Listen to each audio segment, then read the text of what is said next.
Solo student कैसे आप लोग उम्मीद है आप अच्छे होंगे और आप लोग की तैयारी भी अच्छी चलिए चलिए हम आज का क्लास शुरू करते हैं। आज के क्लास में क्या चीज़ ओपन करनी है। या आज का क्लास जो चलेगा हमारा हिस्ट्री का क्लास चलेगा यानी कि इतिहास का क्लास चलेगा। और इतिहास में कौन सा चलेगा क्लास, यहाँ पे चलेगा हमारा प्राचीन भारत। ठीक है, प्राचीन प्राचीन भारत का क्लास चलेगा जो कि बहुत ही इंपॉर्टेंट क्वेश्चन हो जाता है। ये जीके जीएस का क्लास जो है, जीके जीएस का क्लास जो मैं आप सबके लिए लाया हूँ, मोस्ट इंपॉर्टेंट क्वेश्चन है आप सबको। ये सारा क्वेश्चन जितना भी क्वेश्चन मैं आप सबको लेकर आऊंगा एकदम 100% गारंटी वाले क्वेश्चन होगा। स्टार लगा के आप सबको नोट कर लेना है और याद रखना है ये जीके जीएस का, क्योंकि हर एक एग्जाम में आपको पता होगा कि प्राचीन भारत से रिलेटेड क्वेश्चन पूछा जाता है बहुत बार क्या हर एग्जाम में गवर्नमेंट का कोई सा भी गवर्नमेंट जॉब का आप जो यहाँ पे एग्जाम देने जाते हैं तो उसमें आप सबको पता होगा कि ये प्राचीन भारत से रिलेटेड क्वेश्चन हमसे पूछा जाता है, जो कि मैं आप सबके लिए यहाँ पे जीके जीएस का क्लास लाया हूँ, मोस्ट इंपोर्टेंट क्लास लाया हूँ। ठीक है, तो चलिए यहाँ पे क्लास को शुरू करते हैं। लेकिन स्टार्ट करने से पहले जो लोग यहाँ पे अभी चैनल पे पहली बार आए होंगे तो पहले तो चैनल को सब्सक्राइब कर लेंगे। ठीक है, पहले चैनल को सब्सक्राइब कर ले। वीडियो को देख रहे हो तो वीडियो को क्या करना है, वीडियो को लाइक कर लेना। ठीक है, वीडियो सिर्फ देख के लाइक कर लेना। देखिए मैं आपसे पैसा नहीं मांग रहा हूँ कि 1 रुपया मुझे चाहिए।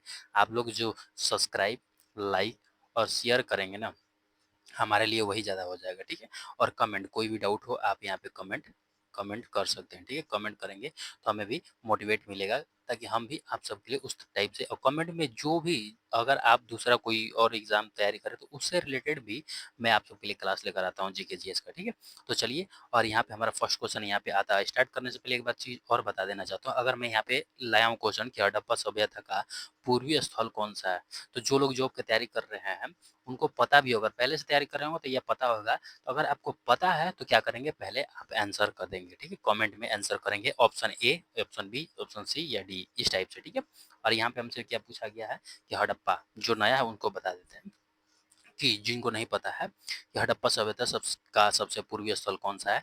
फर्स्ट ऑप्शन में दिया गया है कि फर्स्ट ऑप्शन में दिया हुआ है हमारा कि आलमगीरपुर, सेकंड में हो जाएगा सुतका गणगौर, या फिर हो जाएगा मांडा, या फिर हो जाएगा दाइमाबाद। तो हमें क्या पूछा गया, हड़प्पा सभ्यता का पूर्वीय स्थल कौन सा है, तो यहाँ पे हमारा राइट आंसर क्या हो जाएगा, राइट आंसर यहाँ पे हो जाएगा आलमगीरपुर जो है जो कि हड़प्पा सभ्यता का सबसे पूर्वीय स्थल हो जाएगा। राइट आंसर ये हो जाएगा। नेक्स्ट अभी यहाँ पे आते हैं, यहाँ पे हम आते हैं सेकंड नंबर क्वेश्चन में। सेकंड नंबर क्वेश्चन में हमसे पूछा गया है आग का आविष्कार किस काल में हुआ था। मोस्ट इंपोर्टेंट क्वेश्चन है। ठीक है, एसएससी में बहुत बार पूछा गया है, ये आप सबको ध्यान देना होगा।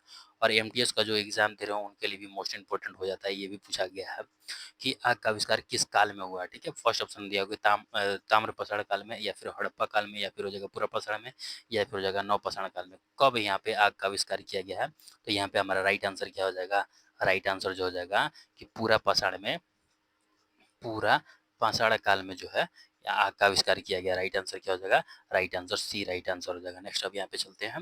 नेक्स्ट अब यहाँ पे आते हैं तीसरे नंबर क्वेश्चन में। तीसरे नंबर क्वेश्चन में यहाँ पे हमसे पूछा गया है कि 1921 में हड़प्पा की खोज किसने किया था। Most important question. ये सारे के सारे हिस्ट्री का जो क्वेश्चन है ये 100% गारंटी वाला है कि आप सबके एग्जाम में प्राचीन भारत से रिलेटेड, हिस्ट्री से रिलेटेड ये क्वेश्चन आता ही है। इसीलिए मैं आप सबको बता रहा हूँ कि यहाँ पे पूछा गया है 1921 में हड़प्पा की खोज किसने किया है। ठीक है, ये मोस्ट इंपोर्टेंट है, ये याद रखिएगा।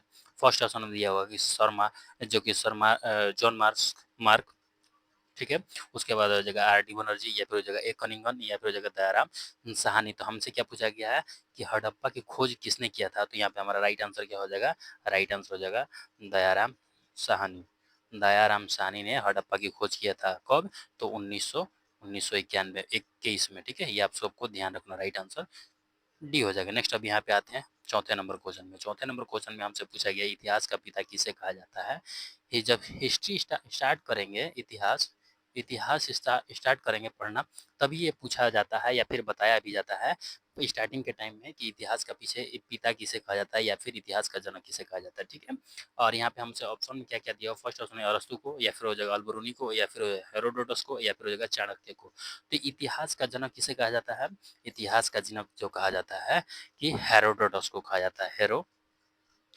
डोटस को इतिहास का जनक या इतिहास का पिता कहा जाता है। राइट आंसर क्या हो जाएगा? Right answer C right answer हो जाएगा। नेक्स्ट अब यहाँ पे आते हैं, यहाँ पे हम आते हैं 5वें नंबर क्वेश्चन में। 5वें नंबर क्वेश्चन में यहाँ पे पूछा गया है कि मानव ने सर्वप्रथम किस धातु का उपयोग किया था? सबसे पहले मनुष्य ने या फिर मानव ने सबसे पहले किस धातु का प्रयोग किया था? ये पूछा गया कि किस धातु का प्रयोग किया था, ये पूछा गया। फर्स्ट ऑप्शन दिया हो कि लोहे का, या फिर सोना, या फिर तांबा, या फिर चांदी का। तो यहाँ पे हमारा राइट आंसर क्या हो जाएगा कि मानव ने सर्वप्रथम किस धातु का उपयोग किया था? तो राइट आंसर क्या हो जाएगा? राइट आंसर यहाँ पे हो जाएगा तांबे का प्रयोग किया था। किस चीज का? तांबे का। राइट आंसर क्या हो जाएगा? Right answer C right answer हो जाएगा। नेक्स्ट अब यहाँ पे चलते हैं छठे नंबर क्वेश्चन में। छठे नंबर क्वेश्चन में यहाँ पे हमसे पूछा गया है शपथ शपथ शतपथ, ठीक है, शतपथ ब्राह्मण ग्रंथ का संबंध किस वेद से? शतपथ शतपथ ब्राह्मण ग्रंथ, ब्राह्मण ग्रंथ का किस वेद से संबंध है, ये पूछा गया। फर्स्ट ऑप्शन में यजुर्वेद से, अथर्ववेद, सामवेद, या फिर त्रैगवेद से। किस वेद से शतपथ ब्राह्मण का संबंध है, ये पूछा गया है। तो यहाँ पे हमारा राइट आंसर क्या हो जाएगा? राइट आंसर जो हो जाएगा यहाँ पे हमारा क्या होगा? राइट आंसर यहाँ पे ये होगा यजुर्वेद से, ठीक है। कौन सा? यजुर्वेद से संबंध है किसका? शतपथ ब्राह्मण ग्रंथ का जो है किससे वेद से? यजुर्वेद से संबंध है। ये आप सबको ध्यान देना होगा। और ये भी पूछ दिया जाए सबसे कि सबसे प्राचीन वेद कौन सा है? ये आपसे पूछ दिया जाए कि सबसे प्राचीन वेद कौन सा है, तो क्या हो जाएगा? तो यहाँ पे हमारा हो जाएगा कि सबसे प्राचीन वेद जो हो जाएगा त्रग्य वेद हो जाएगा। सबसे प्राचीन वेद कौन सा है? त्रग्य वेद होगा। ये आप सबको ध्यान रखना होगा। लेकिन हमसे यहाँ पे क्या पूछा गया है? यहाँ पे पूछा गया शतपथ ब्राह्मण ग्रंथ, ठीक है।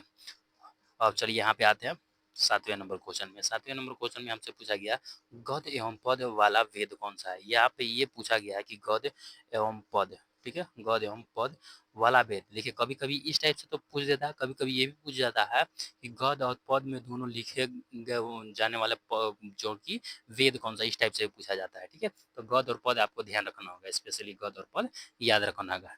तो फर्स्ट ऑप्शन दिया होगा त्रग्वेद, अथर्ववेद, अजुर्वेद, या फिर सामवेद। गद और पद वाला वेद कौन सा है? तो यहाँ पे हमारा राइट आंसर क्या हो जाएगा कि गद और पद वाला वेद जो है यजुर्वेद है, ठीक है, यजुर्वेद। राइट आंसर क्या हो जाएगा? राइट आंसर यहाँ पे सी राइट आंसर हो जाएगा। नेक्स्ट अभी यहाँ चलते हैं 8वें नंबर क्वेश्चन में। 8वें नंबर क्वेश्चन में हमसे पूछा गया है कि घोड़े का जीवाश्म यानी कि हड्डी कहाँ से मिला है?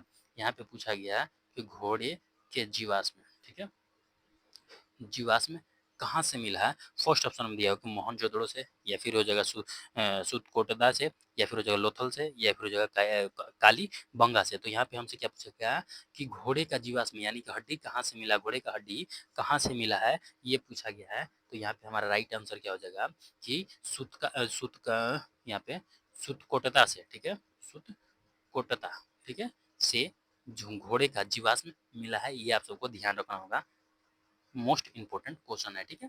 चलिए नेक्स्ट अब यहाँ पे आते हैं यहाँ पे 9वें नंबर क्वेश्चन में। 9वें नंबर क्वेश्चन में यहाँ पे हमसे पूछा गया है गौतम बुद्ध का जन्म कहाँ हुआ था? यहाँ पे ये पूछा गया है कि गौतम बुद्ध का जन्म कहाँ पे हुआ था। तो देखिए गौतम बुद्ध का अभी यहाँ पे हम जन्म जानते हैं, ठीक है, जन्म जानते हैं। लेकिन एक क्लास लेकर आऊंगा जिसमें कि गौतम बुद्ध का, ठीक है, गौतम बुद्ध का पूरी, ठीक है, गौतम बुद्ध का पूरी जन्म कुंडली मैं एक ही क्लास में कराऊंगा। शायद हो सके वो लंबा हो सकता है, लेकिन एक देख कोशिश करेंगे कि एक ही क्लास में कंप्लीट हो जाए। लेकिन अगर एक क्लास में नहीं होगा तो दो क्लास भी कर सकते हैं। लेकिन मैं आप लोग को गौतम बुद्ध से रिलेटेड जितना भी क्वेश्चन बनता है वो पूरा का पूरा लेकर आ जाऊंगा। थोड़ा इंतजार कर लीजिए, ठीक है, एक दो दिन में, क्योंकि उसका क्वेश्चन तैयार करने में बहुत सारा क्वेश्चन है, उसको तैयार करने में थोड़ा टाइम लग जाएगा, ठीक है। तो चलिए हमसे यहाँ पे क्या पूछा गया कि गौतम बुद्ध का जन्म कहाँ पे हुआ था? फर्स्ट ऑप्शन दिया हुआ है कि कुंडल ग्राम में, या फिर हो जाएगा पाटलिपुत्र में, या फिर हो जाएगा लुम्बिनी में, या फिर हो जाएगा वैशाली में। तो गौतम बुद्ध का जन्म कहाँ पे हुआ था? तो यहाँ पे हमारा राइट आंसर क्या हो जाएगा? राइट आंसर यहाँ पे हो जाएगा लुम्बिनी में। लुम्बिनी, लुम्बिनी गांव में गौतम बुद्ध का जन्म हुआ था। ये आप सबको ध्यान रखना होगा, ठीक है। चलिए नेक्स्ट अब यहाँ पे आते हैं 10 नंबर क्वेश्चन में। 10वें नंबर क्वेश्चन में यहाँ पे हमसे पूछा गया कि भीमबेटका किसके लिए प्रसिद्ध है? यहाँ पे पूछा गया है भीमबेटका, ठीक है, भीमबेटका किसके लिए प्रसिद्ध है? तो फर्स्ट ऑप्शन में दिया हुआ है कि गुफा चित्र शैली के लिए, शैल चित्र के लिए, या फिर चैत्य के लिए, या फिर हो जाएगा मंदिर के लिए, या फिर मूर्ति के लिए। तो हमसे क्या पूछेगा? भीमबेटका किसके लिए प्रसिद्ध है? तो यहाँ पे हमारा राइट आंसर क्या हो जाएगा कि भीमबेटका किसके लिए प्रसिद्ध है? तो राइट आंसर यहाँ पे हो जाएगा गुफा शैल चित्र के लिए। किसके लिए? गुफा शैल चित्र के लिए भीमबेटका प्रसिद्ध है। राइट आंसर क्या हो जाएगा? Right answer A right answer हो जाएगा। तो चलिए मैं आप सबको पहले ही बता रखा हूँ कि 10 क्वेश्चन लाऊंगा अभी, 10 ही क्वेश्चन लाऊँगा जो कि जो जीके जीएस मैं आप सबको करा रहा हूँ, ये 100% गारंटी वाला है कि आप सबके एग्ज़ाम में ये क्वेश्चन आएगा ही आएगा। ये क्लास भी है, ऐसा क्लास भी मैं आप सबको हिस्ट्री का, इतिहास का है और ये क्वेश्चन आप सबको भी पता होगा कि जो जीके जीएस मैं आप सबको करा रहा हूँ, ये क्वेश्चन पूछा ही जाता है। ठीक है? तो चलिए, यहाँ पे आज का क्लास हमारा यहीं तक रहना रहेगा। जो लोग नए होंगे तो पहले तो यहाँ पे सब्सक्राइब कर लेंगे चैनल को, ठीक है? क्लास को लाइक कर लेंगे, शेयर कर देंगे अपने सारे ग्रुप में, ताकि और भी स्टूडेंट यहाँ पे जुड़ सके। और कौन सा आप जॉब की तैयारी कर रहे हो आप कमेंट में करके बताओगे, ताकि और भी स्टूडेंट, ताकि उसी के अनुसार मैं क्लास लेकर आऊँ आप सबके लिए। चलिए मिलते हैं नेक्स्ट क्लास में, तब तक के लिए हंसते रहे, मुस्कुराते रहें। जय हिंद, जय भारत, वंदे मातरम।